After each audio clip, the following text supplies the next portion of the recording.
Okay, it's been a while since the last fish room update here for Jim, and I just talked to Ray. We have some things to share. Right now you're looking at that corner pie-shaped round-fronted tank. Doing very well. The plants seem to be doing nicely. Not thriving in the sense of growing so much as I've been watching on many videos recently, especially impressed with a video. Oh look, there's baby gold wagtail platies in there. I just thinking the other day, I haven't seen babies in this tank in a long while, and the babies from a generation ago, 6 months ago, are growing up, and all of a sudden I just happened to see two very small babies in there. Very good. Anyway, I've been watching Jacob's aquarium videos on YouTube, and very impressed with these Jacob's style of sharing. Very entertaining. He's got a self-deprecating laugh that is really very nice, and he really knows his stuff when it comes to especially plants. That's his focus, the plants, not the fish.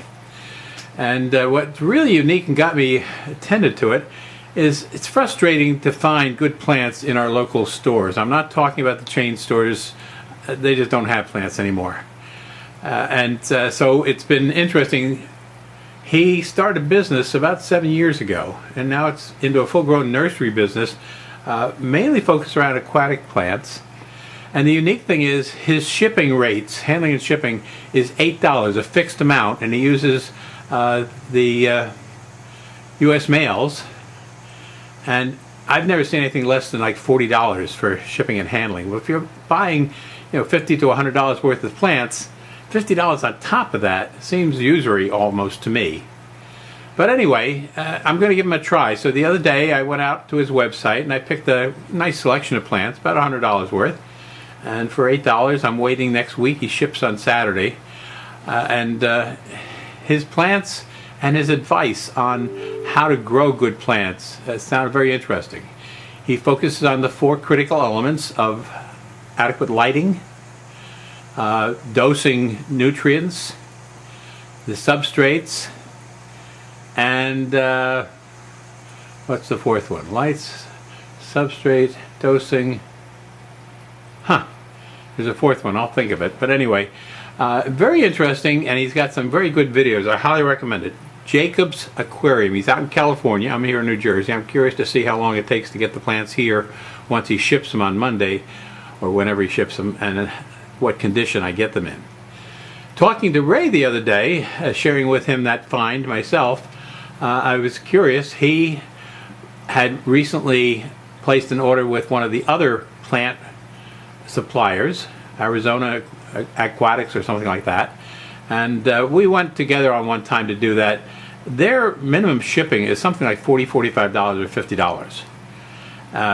And if you order over $200 worth, then its shipping is free. Well, as it turned out, he was up into the hundreds area. Then he realized he's going to pay $150. He might as well get another $100 worth of plants and convert that $50 shipping into more plants. So he said he just got his plants. They were wonderful. Haven't had a chance to get up there and visit him yet. He's still dealing with his cancers, and it takes away from his energy, and he's got a steep set of stairs to go down into his basement fish room, as you've seen on other videos. But he's doing fairly well. He has good days and bad days, and I hope to get up there after I get my plants. So we'll do another fish room update next week and show you what his plants look like versus what plants I get. And then we'll have to see what happens in the next couple weeks with those plants as to whether they thrive or what happens with them. As a result of that, researching on YouTube, I was getting antsy to do something more with the fish and plants I have. I love the plants, but I love the fish too. And so I really got caught up into the whole CO2 debate. And I was actually out on Amazon. I was pricing the various components and so forth after seeing Jacob's Aquarium's plants, which he claims it has to do with the CO2, the dosing, etc., etc. dosing meaning fertilization of the water for the plants. And so came right down to it. I put it all together, and I was easily going to spend $100 for a very simple outfit for one tank. And then I went out and I saw a couple other videos that were talking about the pros and cons. And you know what? For what I do, the pros are not strong enough to justify that kind of expense. I'm not investing heavily in our aquariums. I spend money on them, no question about that, but it's not to the point of unlimited funds. So, for example, I don't think I've bought any fish in the past 4 or 5 months. Maybe a betta or two that I couldn't resist over the Hidden Reef over in Bristol area of Pennsylvania.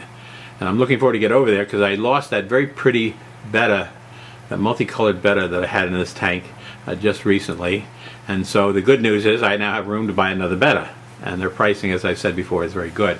So I was just feeding these fish some frozen shrimp, and let me add some in here now to get this activity going, and you'll see what happens. There we go. Now they've just been fed before I turned on this video, so I'm not sure if I'm going to get the action I was hoping, but at least you'll see the fish all over the place, especially the neons. The neons went wild over the baby brine shrimp, and so I put some of this very small amount of the frozen brine shrimp from San Francisco Bay shrimp. And I have that in the freezer. I don't think of it much, but when I do, I put a little bit in, and the fish go wild for it, of course. And so this tank, it still looks pretty lush, but I must admit I'm a little disappointed in that the plants haven't grown more. Oh, wait, there's another small baby that's red, so somebody else is having babies. This is, I'm not trying to breed these, and in this tank, you know what it was? I had, let's see if I can zoom in on that baby, right at the base. Can you see that baby? I'm not sure, I can't make it out in my viewfinder. But what you will see is those peppered cories, which I've had breed in this tank several times. So we've got a good dozen or so of those catfish. And those are babies grown up. And so we have several sizes which give you some idea of the breeding. The real tiny ones are newborns, of course. The medium ones are growing out into teenagers, and then the larger ones are the original adults. You see one up on top of that fixture. That would be one of the original adults. And then all across the front are the smaller ones, which are the generations beyond that. But anyway, I'm saying I love Amazon sword plants, and that one right there is doing okay. I haven't been trimming off any dead leaves. I'm thinking I have a supply of fertilizer tabs in my cabinet over here that I haven't touched in years. I'm going to, after we get through here, I'm going to put some under that and see if that'll help to grow them out. They can be a magnificent plant, and I really love them when they grow big. The plants in the background, that's your Java fern. I love Java fern. My only problem is the algae that grows on it, and actually you have to keep chopping the leaves off to get rid of the algae. But you can't kill it. And so I agree with Jacob's analysis. If you want a plant that you can't go wrong with and the fish can't destroy, Java fern is it. And then for a long while we couldn't find banana plants. And then we did find these on one of my trips with Ray. And so I got 2 of them, and they're holding their own. They're not doing too badly. And I like banana plant, and these have held their own. They haven't been growing much, but they've held their own. And then what you see right down in front there is some baby plants that have been overcome with that algae that I was complaining about. And I can't take off. Using Jacob's advice, you just throw these away. I have a problem throwing away plants, but at the same time, with what's coming in, probably best to get rid of these plants with their algae for the sake of the new plants coming in. Now if you look here, something you're going to find that's missing is that beautiful Madagascar lace plant that I was so proud of. And it just died. It went through its cycle. I think that's what it is. It's a cycle where it goes through a growth period, and then eventually it settles back and loses all its leaves. And for something I read one time, and I tried this when I had a huge, when I say huge, it was a 50-gallon tank, and it filled up to the top. The first Madagascar lace plant I ever had down in Richmond, Virginia. There was something right about the water and the lighting down there. I can't tell you what. And that plant had easily 20 leaves on it, the height of the tank. And then eventually it went through its cycle. And from what I read, you take the bulb and put it in the refrigerator for 3 or 6 months or something, and it never did come back. So whenever those plants go their root, I usually leave the bulb in the substrate here. This is not fertilized substrate, this is just sand and rocks, and hope that they come back. Sometimes they do. In the other tank here, which I'll show you in just a second, and here it is. This is what I call the boat tank. Both these in our living room. I love the fact that our fish room is the living room. They certainly catch people by surprise when they come to visit us, because they do look so beautiful. And this was rather austere last time you saw it. The plants sort of faded away, added a couple plants, and they're hanging in there. Again, that Amazon sword plant that you see in the front here has had its better days, but it's staying nice and green. This plant over here, I'm not sure what it is, but we've decided we like it. It's got those thin leaves, and it's holding its own. It's not falling apart, and it's been a couple months there now. And then we have, I think that's red-leafed Ludwigia, if I recall correctly, that you see right there. And that's one that Pam tried to pull up because she thought they were stragglers, and I said, no, there's some roots down the bottom there. And so if you follow that down, I don't know if I can do it right, you can see that it's rooted down in here, and it's holding its own. So we're down to just 4 angelfish in this particular tank now, and they're doing just fine. 2 largest, and then 1 medium sized and 1 a little bit smaller, but they're all doing well. There's a betta in here someplace. I always have bettas in every tank, and sorry I only have 3 tanks to do it with. There's some platies, some serpae. There's 1 zebra that's looking real healthy there. Of course, I just fed them that shrimp also. And then down in the corner, left-hand corner, you see our upside-down catfish. And we were just talking about that last night. This little catfish has grown up over the years. We've had him, we figured 12 years now. And he usually hangs out hidden in the back, but more recently he's gotten more aggressive in the sense of being friendly. When you put food up on the surface, he comes up on the surface, turns upside down, and is gulping at it, which has not been his usual fare. And we do put tabs in him for algae type tabs to satisfy his needs, but he's gotten more interesting recently. In fact, what I've been enjoying, I know I've shared this before, but here he comes. He's big. There's a big pleco in there too. Well, big is relative. Ray has big plecos, 36-inch plecos. When I say big, I got one that's about 12 inches. And of course you have the angels up there in the upper left-hand corner. These are the 2 biggest ones. Beautiful finish, and they're doing just fine. And they're not hiding in the back. Remember last time I complained about the fact that they were hiding, and somebody did point out that the tetras seemed to be nipping at them in the video. And I think that may have been the cause of it. But basically, they've settled down and are now out in front a lot, which is where I like to see them. You're going to have fish, you got to be able to see them, right?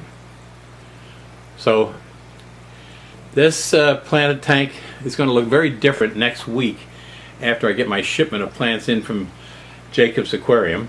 And I'm dying to see. I don't expect big plants like he has in his videos. I expect there would probably be small plants. But I highly recommend visiting his YouTubes. Very entertaining, very enjoyable, and he seems to know what he's doing. And he's grown a business from nothing to where it's thriving, I guess.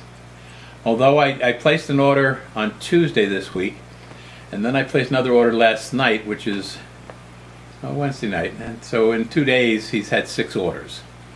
And if it's anything like my order, it's like $120. So he's got some business going there, and he's got some beautiful plants. I can't wait to see them. So like I say, I promise you another YouTube next week after they show up. And then as he's done with some of his updates, his followers asked for updates on a weekly basis for some work that he was doing. And I thought that was pretty cool. And so showing the tanks on a weekly basis as he was growing them.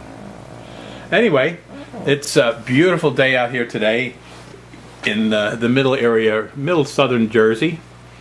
And I'm enjoying the breeze and just thought I'd pull the camera out. The other thing I'm amazed at, a couple of these people, Dan is another YouTube poster, Jacob and so forth, they seem to be using their phones to do the camera work. And I'm telling you, it's excellent. In fact, a really cool idea. Jacob, in one of his YouTubes about 6 months ago, got a GoCam or what is that portable little camera type deal. It cost him $400, but anyway, he's got a 600-gallon pond under a greenhouse out there in California that he grows these plants in, and he's added some fish. And in adding the fish, he got this GoCam and actually was able to take pictures underwater. Well, that was so cool. It was just something to see him so enthralled with the fish he had put in there that were doing well. Some gouramis, some red-eyed tetras, a school of red-eyed tetras, which really came out cool, and some zebras going back and forth in front of his camera in this 600-gallon pond with the camera underwater capturing it. As he said, it looks like a National Geographic video, and I have to agree with it. It was really fantastic. But what was really fun was, here's a guy who's so focused on the plants, not the fish.